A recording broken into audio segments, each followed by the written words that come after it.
함께 보실 말씀 사도행전 22장 3절에서 5절까지 우리 한 목소리로 같이 읽겠습니다. 3절에서 5절 함께 읽습니다. 시작.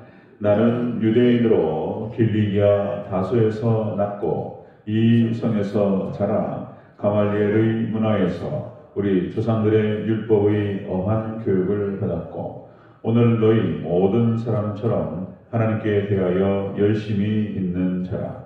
내가 이 돌을 박해하여 사람을 죽이기까지 하고 남녀를 결박하여 옥에 넘겼노니 이에 대제사장과 모든 장로들이 내 증인이라. 또 내가 그들에게서 다메섹 형제들에게 가는 공문을 받아가지고 거기에 있는 자들도 결박하여 예루살렘으로 끌어다가 형벌받게 하려고 하더니. 아멘. 네, 인사합니다. 오직 예수님. 오직 예수님. 네, 예수님의 은혜와 평강이 넘치시기를 축원합니다. 아멘. 아멘. 네, 오늘 함께 읽으신 사도행전 22장 3절에서 5절 오늘 본문을 토대로 바울의 과거 모습이라는 제목으로 말씀 받겠습니다. 바울의 과거 모습. 우리가 앞전에 살펴봤던 사도행전 21장, 우리가 특별새벽 기도 주간으로 인해서 이사야서 53장을 살펴가면서 잠시 멈췄는데 이제 이어서 또 살펴가도록 하겠습니다.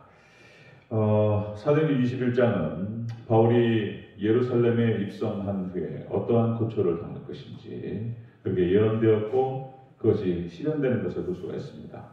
유대인들에 의해서 일어난 폭동, 난폭, 난동과 폭행을 당했던 일, 그리고 천부장, 당시에 예루살렘에 거주했던 로마의 군인들을 통해서 소요가 진정되죠. 소요가 진정되고 대체 무슨 일인가?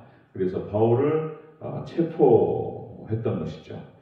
자, 이렇게 해서 이제 바울이 천부장에게 나를 좀 변호할 수 있도록 도와달라. 나를 변호할 수 있도록 사도 바울이 자기 변호를 시작합니다. 이 사도 바울의 자기 변호 모습은 자기의 어떤 본인의 어떤 그 어려움과 그리고 억울한 일들과 뭐 이런 것들을 변호하는 것이 아니고 복음을 변호하는 것입니다. 복음을. 자기 변호 모습은 복음을 변호하는 것이다. 자, 사도 바울이 자기를 변했을 때, 복음을 변했을 때 첫 번째가 역시 말씀을 증거했다는 것입니다. 말씀을 전했고 복음을 선포합니다. 그 다음에 두 번째가 알아들을 수 있도록 선포했다는 것입니다. 알아들을 수 있도록. 그래서 이제 천부장과는 헬라어로 소통을 하고, 그리고 이제 그 유대인들에게는 히브리어로 말하는 것을 볼 수가 있습니다. 이렇게 알아들을 수 있도록 전했다. 이 알아들을 수 있도록 전하는 게 중요하다. 그래서 이제 전달에 있어서 논리 구조가 중요합니다. 그래서 지금 제가 전하는 이 방식이 제가 설교하는 방식이 논리 구조를 딱 잡아놓고 가장 알아듣기 쉽게 전달하는 거예요. 그래서 이제 만약에 여러분들께서 그런 시스템이 우리 교회도 갖춰져서 눈으로 볼 수 있다면 스크린으로 제가 이제 손구를 불렀을 때 딱딱딱딱 뜨고 천천히 이게 씹어서 이제 손구도 있고 이렇게 할 수 있다면 더 좋겠습니다. 이제 차차 우리가 이제 함께 연구하면서 이제 만들어갈 일이고요. 자, 우리가 쉽게 알아들을 수 있도록 전달하는 게 중요하다. 자, 오늘 본문 말씀은 이런 얘기입니다. 오늘 22장 오늘 본문 말씀은 현재 자신을 폭행한 유대인들처럼 자신도 율법에 엄격한 교육을 받았고, 그리고 기독교의 예수님의 교육, 예수교, 당시 기독교를 핍박하는데 앞장섰다라고 하는 사실을 고백하고 있는 것을 볼 수 있습니다. 오늘 내용은 그런 내용이 되겠습니다. 자, 바울의 과거 모습 첫 번째로, 자, 유대인으로 율법의 엄한 교육을 받았다. 이렇게 얘기합니다. 자, 3절을 함께 읽겠습니다. 3절 시작. 나는 유대인으로 길리기아 다소에서 났고 이 성에서 자라 가말리엘의 문화에서 우리 조상들의 율법의 엄한 교육을 받았고 오늘 너희 모든 사람처럼 하나님께 대하여 열심히 있는 자라. 아멘. 자기의 과거 모습들을 좀 얘기하는 가운데서 자, 율법의 엄한 교육을 받았다. 자, 이 말은 또 어떤 얘기로 될 수 있냐면은 율법의 행위 구원 아래에 있었다 이렇게 얘기하는 것입니다. 내가 율법의 행위권 아래에 있었다. 자, 여기서 교육을 받았다, 엄한 교육을 받았다라고 하는 뜻이 어떤 뜻이냐면은 이게 이제 파이디오라는 이 헬라어가 파이디오, 이게 이제 때리다라는 뜻이 있습니다. 때리다, 벌하다, 때리다, 벌하다, 바로잡다. 그러니까 예전에 우리 서당식 교육이 그런 것이었죠. 우리나라 유대교, 그러니까 이제 성리학을 가르칠 때 그 서당식 교육에서 천자문을 외울 때 매 회초리가 있었습니다. 회초리. 그래서 딱 회초리를 딱 드는 순간 정신이 그냥 뭐 200% 맑아지죠. 예. 흐리멍텅했던 것들이 딱 매를 딱 드는 순간 이게 확 달라지죠. 그래서 적당한 체벌이 굉장히 중요해요. 그런데 또 이제 때리는 선생님도 요새는 그냥 자기 흥분에 화에 못 이겨가지고 막 학생을 때리고 그러면 또 안 되죠. 그러니까 또 이제 그렇다고 해서 또 체벌을 없애버리니까 교육이 또 안 돼요. 무슨 벌점을 어떻게 하고 뭐 이렇게 하는데 이게 통제가 안 됩니다. 지금 이제 우리나라 뭐 전 세계적으로 구석구석으로 다 민주주의가 들어가지고 민주주의. 이거 엉망진창이 돼버렸어요. 엉망진창이. 군대에도 민주주의가 들어가지고 군대에도 이제 무슨 얘기 뭐 상관이 그리고 선임이 무슨 얘기하면 설명을 해줘야 돼. 설명을. 예, 이해가 안 되면 안 해버려요. 이거 해. 뭐 그러면 왜요? 그러고 왜요가 어딨냔 말이죠. 왜요가. 예전에 왜요? 그러면 어떻게 되죠? 큰일 났어요. 그죠? 저 때만 해도 군대에서 뭐 이유를 달고 토를 달면 큰일 났습니다. 근데 지금 군대까지도 민주주의가 들어가지고 지금 초등학교 학생이 선생님을 갖다가 찍어요. 이렇게 초등학교 선생이 초등학교 애들이 초등학교, 중학교, 중고등학교 아이들이 선생님 평가한다니까요. 네. 이런 아무튼 이상한 그 민주주의가 들어가지고 하여튼 어려운 시대가 됐습니다. 지금. 자, 어쨌든 여기서 엄한 교육을 받았다. 여기서 이제 그런 뜻이 있습니다. 때리다, 벌하다, 바로잡다. 체벌을 통해서 바로잡는 거예요. 이게 엄격하게 교육을 받았다는 것입니다. 그러니까 여기서 이제 이 단어 안에 이 사도 바울이 어떻게 얼마나 엄격한 교육을 받았는지를 잘 나타내 보여주고 있다는 것입니다. 자, 그래서 특별히 이 사도 바울은 가말리엘 문화생이었다 이렇게 나오죠. 가말리엘이라고 하는 사람의 이 당시에 이 율법 분야에서는 탁월한 그런 사람이었고 모든 사람들에게 인정받고 존경받는 사람이었다. 가말리엘.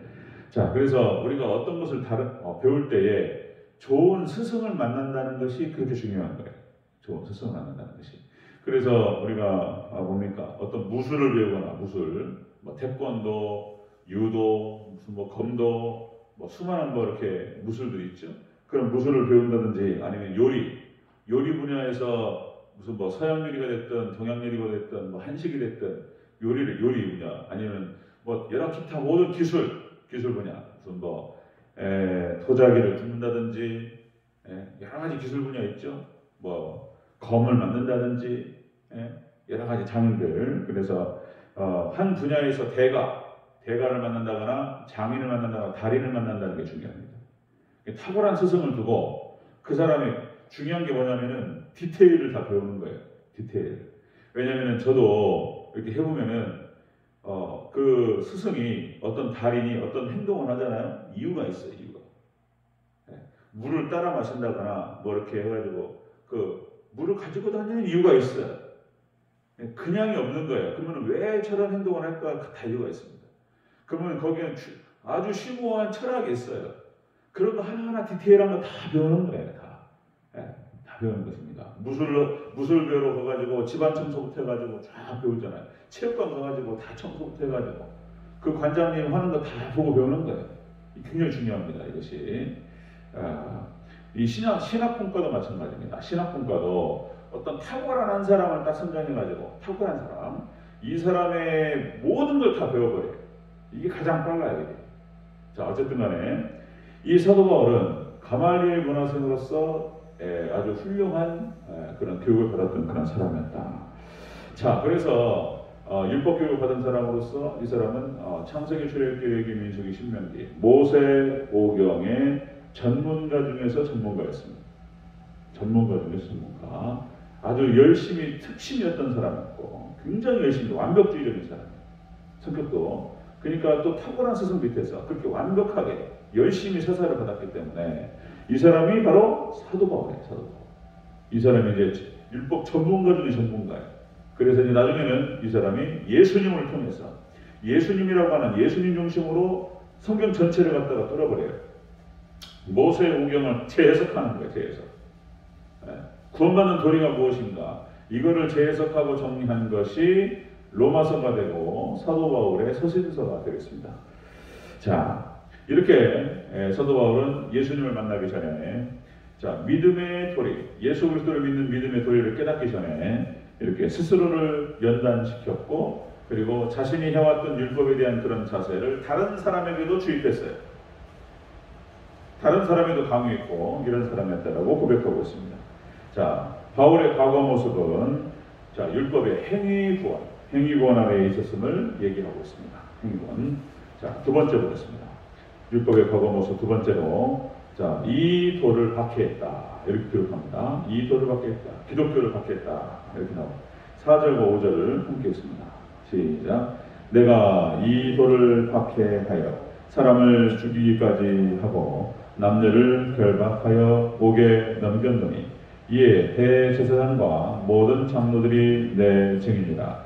또 내가 그들에게서 다메섹 형제들에게 하는 공문을 받아가지고 거기 있는 자들도 결박하여 예루살렘으로 끌어다가 형벌받게 하려고 하더니. 아멘. 이 도를 결박했다. 기독교, 예수교. 그러니까 이제 사도 바울이 당시에 예수님을 만나기 전에 그때는 사도 바울의 어떤 관점과 시각에 아래서 봤을 때 예수가 누군데 예수님을 몰랐어요. 그리고는 무슨 뭐 믿음으로 구원받는다 그러고 이상한 얘기나 했었고, 그러니까 이건 이단으로 규정했던 거예요. 사도 바울이 잘 모르고.